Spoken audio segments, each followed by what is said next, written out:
Hello everybody, warm welcome to this S&OP Masterclass from Roima. My name is Søren Pedersen. I'm the Chief Commercial Officer for Pareto IBP within Roima and has a huge passion for supply chain planning. The purpose of these masterclasses is to dive into trending topics within supply chain planning, give you our perspective on these topics, and hopefully give you something that you can use in your daily planning life. And today is no different. We are talking about planning excellence, a really exciting topic that people sometimes forget when they are changing or transforming their supply chain planning. And as always, I'm not alone in the studio. Today I brought my very good colleague, Benjamin Obling, who will help me shed a light on this exciting topic. Welcome, Benjamin. Thank you. Before we get started, as we have done before, people might not know you. So please give us your 2 cents on who is Benjamin.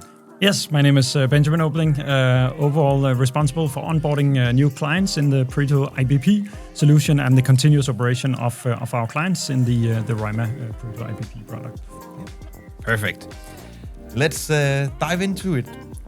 When we say planning excellence, what do we mean then? Yeah, so it's the combination of looking at the business logics and the processes and how do we re-engineer the processes in planning so that we make the planning excellent, so to speak. So that would say, okay, the current processes we have, how do we change that? Which ones do we change? Which ones do we remove? The best processes, no process, as I said. But also, how do we make sure that our systems are aligned with the processes and the purpose? One thing, when we look at different topics for this podcast, one thing I always keep at the back of my head is why should people care? Basically, why, if you are looking to transform your supply chain plan and improve it, is it something that really people should care about? Yeah, because if you want to improve the supply chain, you need to do something. Obviously, and that could be changing the processes. It could be changing the tools, the competences, people. But you could say that's really what the planning excellence is about. Looking at how is the current process and the current tools. How do we solve the tasks, and how can we improve that? So changing the processes, changing the tools. And the whole balancing and the really interesting part of this is, as one element is the processes, the way we do things as compared to the tool. What will the tool or a system do for us compared to how do we then handle the tool and the system? How much can we automate in the sense, can we remove a process? That will remove all the possible errors when we can automate it in a strong way. That is the easy way of doing change management. But then we have processes that we need to continue to do, obviously. And how do we then make sure that those processes are then done in the most efficient and highest quality way? It sounds, in all fairness, pretty logical when you say that. So why do companies forget to do this when they change? What is that you're seeing there? Yeah, you could say one thing could be you install a new tool. Could be a supply chain software tool, for example, or it could even be an ERP system. And then you expect that will solve all of your problems. I guess very few expect that. So it's normally not overlooked in the beginning. But the problem is when you start to implement it, etc., do you still remember to change and challenge all the existing processes? And so, okay, do we need to do it in the same way? Or could we accommodate it in the way that the system does? Could we use the standard approach? I think there is a lot of let's say, movement towards using more standard functionality, which I think is very healthy and very good. The other way that would be one that you overlook it, one pitfall. The other pitfall is that you start with the process and you don't use a tool to convey it, because I think it's. You say there are different schools in saying that the change here and improvement in supply chain is 10% tools and 90% people, or vice versa, depending on whether you're selling change management, then you'll say it's 90% people. And if you're selling supply chain tools, you'll say it's 90% tools. I think you need to do both actually at the same time, because a tool can be a tremendous conveyor and tremendous way of changing what you do, because you need to change when you use the tool. And if you then challenge the processes in the same way and make sure that you have the change management so people actually work in a different way, it's a lot easier to do the change with a tool. Also because You can work with a process, but if you really need to automate it and remove it, why work with the process instead of just removing it? Automate it. Yeah. But I think maybe the key word of what you're saying there is challenge. That is the thing that people forget. That if you're implementing the tool, then you're implementing an as-is in a new tool. So you get the same with a new shiny system, but you can forget to challenge what you do. Why is it that challenge is so difficult to get into the transformations? Yeah, I think I could say one element would be that you take your existing processes and you replicate it into the new tool is one challenge that you get. Okay, let's try to. We've always been doing it like this. Now we have this new tool. How can we bend it so we're doing the same? And the other way would be you take the standard completely, and then you don't bend it at all towards what your business needs is. Yeah. Because the thing here is what is bad habits and what are real business needs, and that's really the element that is super tricky when you have the workshops working with the processes, with the tool. How do we optimize supply chain? Really balancing when is this input that you receive from, let's say, a very experienced employee or planner, etc., or someone at the factory floor. When is that just the grumpy old man in the corner just don't wanting to change, and it's just an old habit, we should just reduce it and disregard it and get out of the room, etc. On when is it actually a super important input because he or she has seen it all and she knows also from previous implementations of similar tools, this is where the pitfall is. We need to solve this part of it. Yeah. So I think finding out, mapping what are these different business logics that we possibly have, and then evaluating how many do we need to take into account, how many can we remove by automating, where do we support it with the new tool, with the new system, and where do we support it with a different process or even a continued process if it's something that was made there for a good reason. I think bearing in mind that the grumpy old man or woman in the corner, they have seen a lot. So having the respect for that they say it for a reason. Sometimes they need to be pushed a bit. Other times we need to listen in carefully. Yeah. So the conclusion, of course, we need the tool, we need the process, but we need to remember how to obtain this planning excellence. So maybe to continue down the path of this challenging and get a bit supply chain nerdy here, dive into this re-engineering or what you want to call it. Let's take three main disciplines: demand planning, inventory, supply planning. If you take them one by one, maybe areas of where when we go in and do this re-engineering or challenging the existing within these three areas, could you give some example of what it is that where do we find the golden nugget and and where people really need to focus? Yeah, I think if we start with the demand planning, one key element here is that a decentral or is it a central process? So if you have multiple companies selling the different goods and you have a parent or you have a headquarter, should the forecast be created in the headquarters? Should it be created locally? And then you can, have a lot of discussions around what are sort of the advantages of being, local. It's close to the market, etc. On the other hand, you'll have some scale effects. So shouldn't we do it in the headquarter, etc. There, my recommendation would be to first find out how do you want to do the forecasting. Okay, you need to split it into an automated prediction.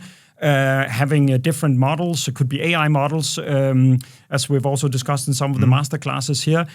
Saying, okay, having that decentral, that doesn't make any sense. So should you have like 5 different companies there working in demand AI? No, that doesn't make any sense.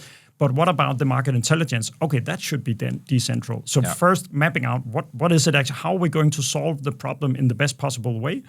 When we know that, okay, where are we then going to solve it and how? So that's in demand planning. Yeah, just one question on demand planning. I guess there's also challenging the way we actually do the forecast. Now, one thing is the structure, but also really, are we good enough at what we do, the way we have structured the data-wise? I mean, also, are we on the right levels? Are we using the right data? All those kind of things. That, I guess, needs to be challenged as well. Yeah, and that's also where I think in the business process re-engineering, if we're saying that, for example, in demand planning, and you're taking the demand created in our company in Germany, for example. Okay, So should they do if you're not looking at the system and just looking at the processes, saying okay, now we are at the 90% processes, that's the system is not super important. Then you would say, okay, how can we extract the data more easily in Germany? So using a better Excel extract, for example, how can we work with the model in Germany? How can we do and so on? Whereas actually, if you started saying, okay, how much can the system do for us? You would say, okay, we can actually remove the process completely in Germany. And no process is the best process. So let's remove that and then say, okay, but what about that input on the German market in the different brands? How is that developing? We need the sales manager input. Certainly a local task. Yeah. I need to bring up one area I really like, or I think is hugely interesting when we talk demand planning and re-engineering. I've seen so many times that, especially in large organizations, where people use the forecasting to get where we get hit by human behavior. Basically, the key example is when sales use the forecast to get enough goods into the future. Has nothing to do with what they with the actually on planning on selling, but they just don't want to go stock out, even though it costs us a ton of money in working capital. I guess you need to be very aware of human factors as well when you challenge. Yeah, absolutely, and we need to measure it. That's one of the levers of changing it. But we've seen it multiple times in implementations that we can actually improve the forecast accuracy, actually removing the full market intelligence forecast that was earlier there, improving that. Then we have the market intelligence on top, which can sometimes actually reduce the forecast accuracy. And we certainly don't want to do that. And sometimes the reason for that is the overestimation so that you have the goods. Because when you're a salesperson, you're measured by the bonus on the revenue that you generate. You don't want stock out. So the incentive structures are actually pushing you or nudging you towards having a too high forecast. Yeah. So what we do, what you can do there in order to counterbalance that is to look at the accuracy, compare what is the accuracy of the raw automated forecast compared to the market intelligence forecast, and then put it into different categories, saying, okay, how many are minor adjustments, major adjustments, how many are increases or decreases? Because when you split that on the different sales organizations or companies, for example, you can quite fast see, okay, we have a tendency to overestimate in Germany. It's mainly the larger areas here, and it's this key account manager. Okay, then you can drill all the way down and say, Jürgen, please, reduce your overestimation next time you do your forecast, or challenge. Is that your final answer? Because we've seen this overestimation tendency. And then again, there you could say the business process re-engineering here is then changed from Jürgen in Germany, as the example, doing the forecasting himself in Excel, spending a lot of time on that, re-engineering that to saying, okay, the prediction, the automated prediction will be from headquarters. It will be completely automated, no process. He will get the alerts in Germany, so Jürgen, and he will then do the adjustments on top of that. So we've reduced the time he spent a lot. He's just spending the time on the adjustments, and we then have a headquarter person in place in order to oversee, does he overestimate? When he does, we'll just have that phone or Teams call, say, please, Jürgen, are you absolutely sure? He'll reduce it a bit. He has reduced the time a lot. We've increased the accuracy, and we've then re-engineered the process using the tool to do that. Nice. A lot of potential in the demand planning area, and of course that is one of the things we always start at in the project. But then look at the inventory and planning on the tactical level. Of course, we're not down on the nitty-gritty daily here, but on the longer scale here, what are the things that you see within that area that we need to challenge? Yeah, we have the same challenge, so to speak, here, that we can that normally setting the balancing the inventories is a very manual exercise. It's done quite rarely. Sometimes we see safety stocks that are not updated for 2 years or even more sometimes. So here it's also again about, okay, how do we re-engineer that process? Let's see how much can we automate? Can we use tools to optimize the safety stocks, come with predictions or proposals? Yes, we can. Okay, that's probably a central exercise. Then we might need local planners to review the proposals in order to say, okay, is that correct? Is there something we need to change? But before we set up that manual process that we actually don't want, instead we have another wave, which we call a decision tree, where we take where we try to map out the different business logics that the different planners would, the adjustments they would do. What is the sort of underlying reason for doing those adjustments? So if we're saying we would like a 99% service level, 95, for example, on all of our A or B products, that could be the starting point. And then they're saying, yeah, but on these X number of items, we would like to increase it to 200 instead of 100, as example. And then we would challenge that, okay, but why do we do that? So instead of just continuing that process of them overriding it, let's challenge, but why do you do it? Yeah, but this is because it's hitting a new client that we have. We would like to, onboard them with a good exercise. We'll give them a bit higher service level in the beginning, for example. Okay, but couldn't we take that into account in an automated way? So instead of just having the manual override the manual process, let's re-engineer that into a business logic in what we call the decision tree, where we automatically investigate, okay, where do we have new customers or new clients coming in? Those materials, how can we increase that automatically, increase the service level automatically? Then we don't need the manual process. Another example could be critical components. If you are a spare part producer, for example, if you have critical components and you have non-critical, let's automatically set the critical ones to a higher inventory. Also, again, then we remove a manual process by mapping the business logics. And that would be the person in the grumpy old man again that knows it all, because he knows that it's a critical component. We cannot have a dry run on this one. No. Okay, but let's automate it and let's make sure that we do it in a consistent way without human interference. So we actually make it smarter, faster, in making it automated, but at the same time also less people dependent. So we have the system now that on the inventory side does the right thing every time, basically, and no gut feelings on that. Yeah. And this could equally be in purchasing as well. For example, so now we talked inventory. It could also be in purchasing, saying, okay, we have the MRP, so the purchase proposals, for example. But the different planners, they know that, when I'm purchasing from China, from this vendor, I need to have 1,000 units when I place an order, for example, could be a case. But now I just have a proposal of 25 on this one. I have another, so I need to make a mix of products, could be a case. I need to populate or fill up a container. I have a minimum MOQ. Okay, how can we automate and populate that? We do that in the order optimizer, again, with business logic or decision tree, saying, we don't just have let's say, the stupid MRP proposal of 25. We actually group that order, and now we have a combined order using that logic that was otherwise in the head of all of the different planners. Yeah. I guess also maybe a bit on the same path there, stocking strategy is something that people forget. In this, very much so. If you just take what you have always done, you maybe done an ABC for like 15 years ago, it's still in there somewhere. Yeah, I guess that's a huge area as well. Yeah, it is basically finding out what should be on stock and what not.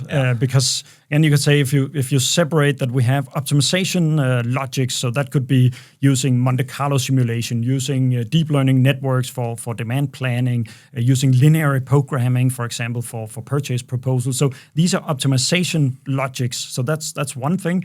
But the other thing is you need to apply some business logic to that optimization. And one business logic is, you could say, optimization-wise, it cannot tell you, should you have this on stock? Yes, no.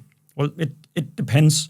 You need to make a decision. So if it's a new product, you would maybe want to have it on stock, even though it has a very few number of sales observations, for example. Okay, so then you need to tell the algorithm that, and you can do that by using business logics.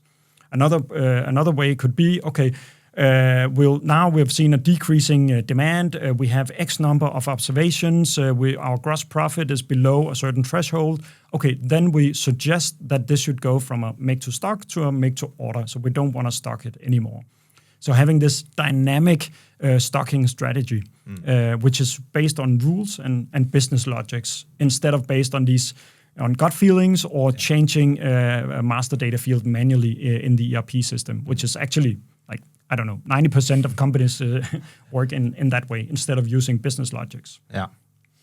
I think many of the things that you have mentioned here I'm not saying they're easy, but you need to remember to challenge them, and they are quite logical. One of the things that I have seen as a big thing to challenge that might be necessary is also on the supply side in terms of the MRP. When we transform these supply chain processes, we want to simulate the MRP runs. We want to make sure we look into the future, can see the bottlenecks, all those kind of things. But I have just noticed that in many case companies, they have developed their MRPs over the years for a long period. At some point, it was a very good idea to do some adjustment in the way we does it, and all those adjustments are still in there. And then it hits a simulation.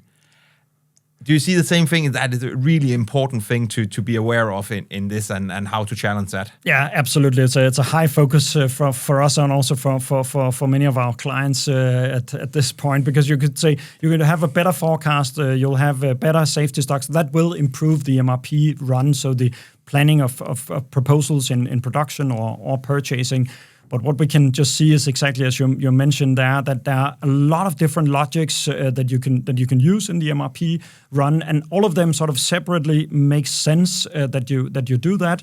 But the problem is that the end result, and especially if you have many points in the chains, many echelons, you could say you have a local warehouse, you have a regional warehouse, a central warehouse, you have a producing site, a raw material, etc. You'll have these bullwhip effects throughout the chain, where we can just see when we start to log the MRP result daily, and then we compare it, and that's a very interesting exercise I would encourage people to do. Sounds very nerdy, but when you start to look at and put that on top of each other, you can just see that sometimes the MRP result, the production proposals or purchase proposals are all over the place. Yeah. And it's changing, even within a few days. It's saying, now you should produce this, you should postpone it, etc., postpone, advance, alerts, etc. And it's really because of all these nitty-gritty rules that sort of maybe each of them makes some sense, but at the end, the uncertainty around the MRP result is so high that you might even be better off sending if we're talking about a supplier forecast, sending them your raw, directly derived forecast, for example. Because it's going to be around 100. There will be some seasonality, etc. Yeah. Maybe you have different factories, so it's not trivial to calculate. But you could say having that stable forecast, or at least showing that to the vendors, and then showing, okay, this is the base load that we are going to give you with this seasonality. We know we have this much on stock, so we probably won't raise any purchases right now, but we are going to do it with this MOQ in X period of time out, but we're not certain. This will move, so this purchase, that will move back and forward and be larger and smaller. Yeah. So finding a way to balance that and really also reducing the number of logics in the MRP is quite important. Yeah. And then having the business logic, you can say afterwards the right business logics in order to group the purchase or production proposals is of course relevant. Yeah. Nice. So of course, demand, inventory, supply. Do we also need to challenge the master data sometimes? Yeah, absolutely. So master data, we have also touched upon it in other master classes that it's also always a pain point, and everybody are not satisfied with their master data. So in our approach here is really to predict the master data, to make alerts on the master data, so as much of it as we can quantify as possible. And the good part is that most of it can be quantified. So that's things like lead time or lead time uncertainty, MOQs, could be consumption rules, and so on. So and many of those can actually be calculated, predicted. So for example, an MOQ, just take a super simple, you have 50 as an MOQ in your MRP system or in your ERP system, but you actually consistently purchase 100, and you have done that for the last 10 times. Let's change that to 50. We're pretty sure you can actually just do that automated. Just change it. Or we can make alerts, and the alerts, the important part of the alerts is, okay, we can see that you sometimes have 100, sometimes 75. You have 50 in the master data. So which one should you use? We'll make a proposal, 75, for example. And then we will rank the proposals, the alerts, based on when are you going to use it. So it's something you'll use now. So it has impact. It's important. It's way out there. And now it has a huge financial impact, because you'll have this tail of master data that is super crappy, but just why start there? If it's something you're going to purchase in 2 years, or it's a special customized BOM that you rarely use, etc., let's forget about it, because fixing everything now will never happen. Yeah. I think it sounds like there's a lot of components and a lot of areas that could be challenged here. And if you then want to go into this, you want this transformation of your supply chain planning, maybe you are looking into either acquiring one or updating your systems to do the planning, but you want to focus on this planning excellence as well. Do we have a structured approach how you go about this? Where to start, where to end, and where is it in the whole transformation process? This re-engineering. Yeah, so it's fairly early in the process when you're implementing a new tool, supply chain planning tool. So setting up the design of that, but it's in the phase where you have where you're mapping what are the as-is processes that you have and the tools that you have. How does that fit into the new system? So how would we solve that in the new system? Can we use the standards? Are we ready to do that? Where do we have these business logics? Listening to the grumpy old man or woman. Where do we actually need to pay attention? Let's make those business logics and test them. And then we start to set it up. So I would say in the first, 30% of the project is where you sort of re-engineer the processes and support it with the tool. The very important part is then in the validation. That's the change management. So the validation of the business logics, because a bit like with the MRP, setting up a lot of different rules. Here we're also talking about setting up business rules. So it's really important that those rules are then doing what we want them to do. And that is really the validation with the business users. So when we're talking new customers, as we discussed, should have a higher service level. So the items that they purchase, is it actually doing that? So let's look at all of the item lists where we have sort of singled out, this is the business rule, it will do that. Is that correct? Yes, no, let's validate with the planners. Then we know, it's going to do that continuously. So then we can sort of feel safe. But in the validation phase, so that's the later part when we start to just before we go live and after go live during the hypercare, it's really important to validate those rules, because when we automate and we remove processes, that's super cool. We can do something very consistently, but we can do very wrong things very consistently. Yeah. We don't want to do that. No. So that's really where we want the validation and the hypercare. Yeah. So you're basically saying it's the whole process. You have to remember this. It's not just the 2 workshops in the beginning. I guess that was what I said. Yeah. But it sounds reasonable and something that I can recognize. So, but of course, another question that our listeners definitely are wondering, again, back to the why should I care? What do you get out of it, the business value of this? If you have this element and obtain this planning excellence, what do you get out of it as a company? Yeah, so one element is, of course, you don't stick to the old habits just because they're old. So you don't sort of force your new system into having that old process. So let's try to adapt to a new system, for example, because that will give you a stronger process.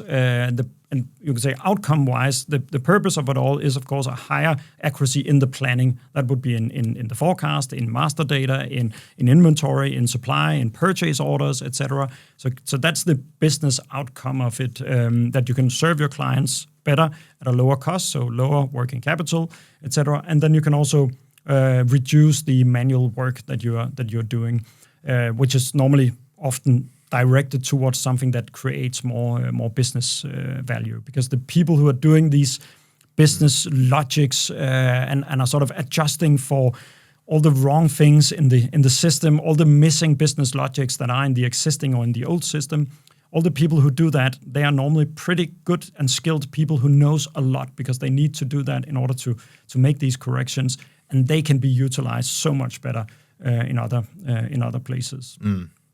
And then you can ensure a higher level of consistency in your planning. So if we say that you have a higher service level for critical components, for example, so you have these super planners who will make sure that when they do an adjustment, they change it from 100 to 200 because it's a critical component. But will they always do that? No, they won't. They will forget it sometimes, or they will overlook things. So when we set up business logics, decision trees, rules, doing that, it will do the same every time. And that means we sort of improve it, and then we find some flaws in that. We'll improve it a bit again, but we'll remember everything we had before. So in that case, we'll sort of get at a better and a better stage because we don't forget things as humans does. Yeah. So a lot to be had if you get this right, and remember the challenge. I would still bet you I can go into a conference, supply chain conference anywhere in the world, and find people who have carried out transformation projects, acquired a system, did what they thought were the right things in terms of planning excellence, and never harvested the benefits from this. How do you make sure you actually, if you have done things right and have challenge, you actually get what you want out of this? Yeah, I would say it's really about following up. So making sure that when we continue operations or in the daily sales operation or sales and execution, that we make sure that we follow up. What do we actually do? So when we have the new, better forecast, when we have new, better safety stocks, new, better purchase proposals that are grouped and so on, taking all of these things into account, are we then actually using those proposals?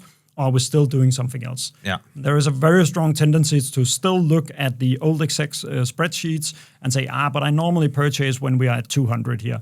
Yeah, okay, but now you're going into a lower season. We have a safety stock where we actually said we want to reduce the inventories, etc. So you should actually wait until, let's say, 100.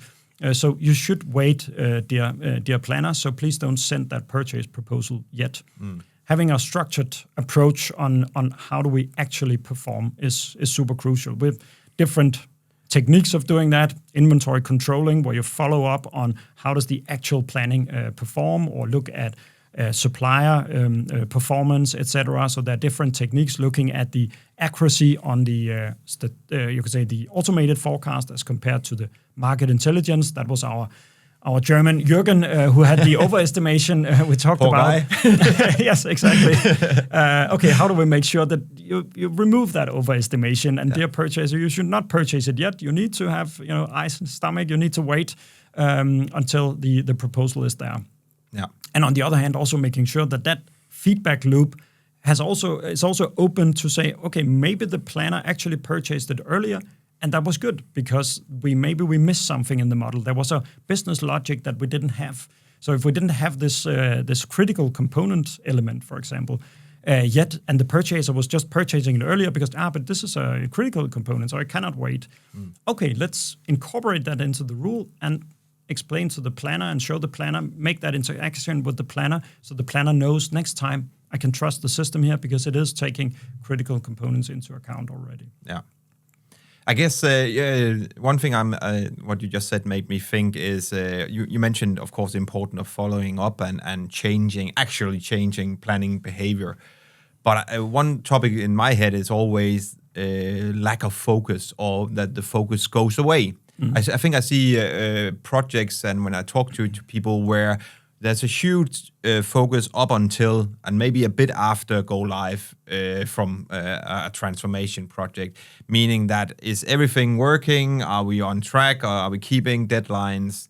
But if you meet the same company 6 months down the road, is the steering committee still meeting every month, looking at the results? Yeah. How is the focus in the organization? Are we actually harvesting benefits? I see a pitfall there. How do you experience that in your work? Absolutely, it is. I mean, in the process re-engineering, it follow up and having consistent follow up and have someone centrally making sure that follow up actually happens and does it in a consistent way. I mean, get it into to Outlook in your calendar as a repeated task.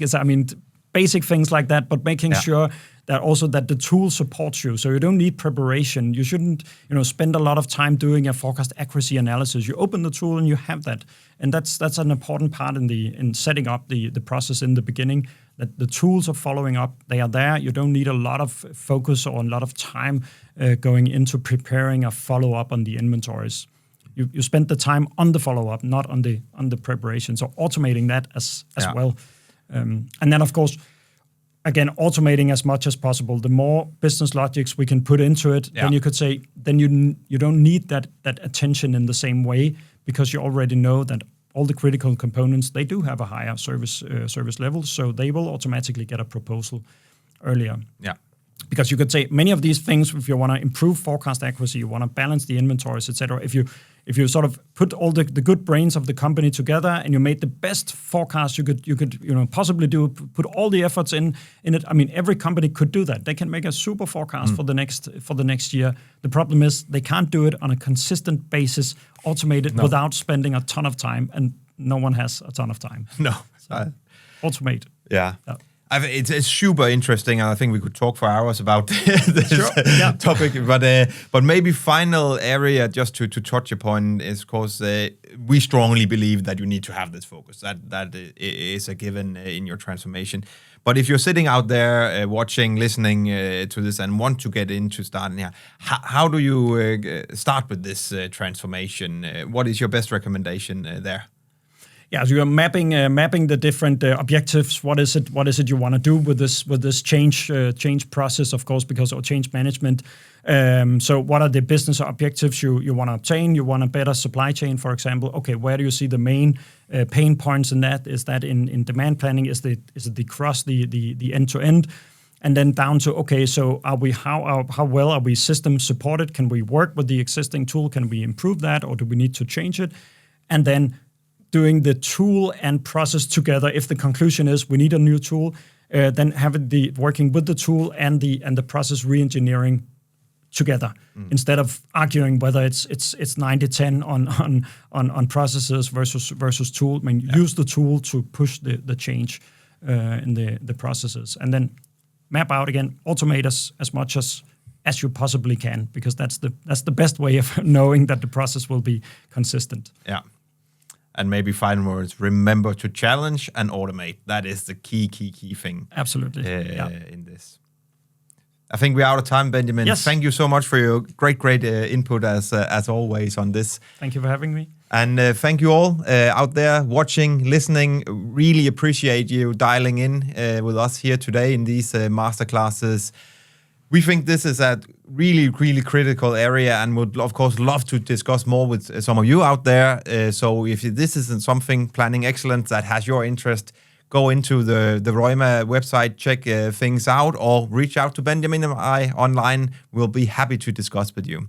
Other than that, thank you for your time, and we hope to see you in our next masterclass.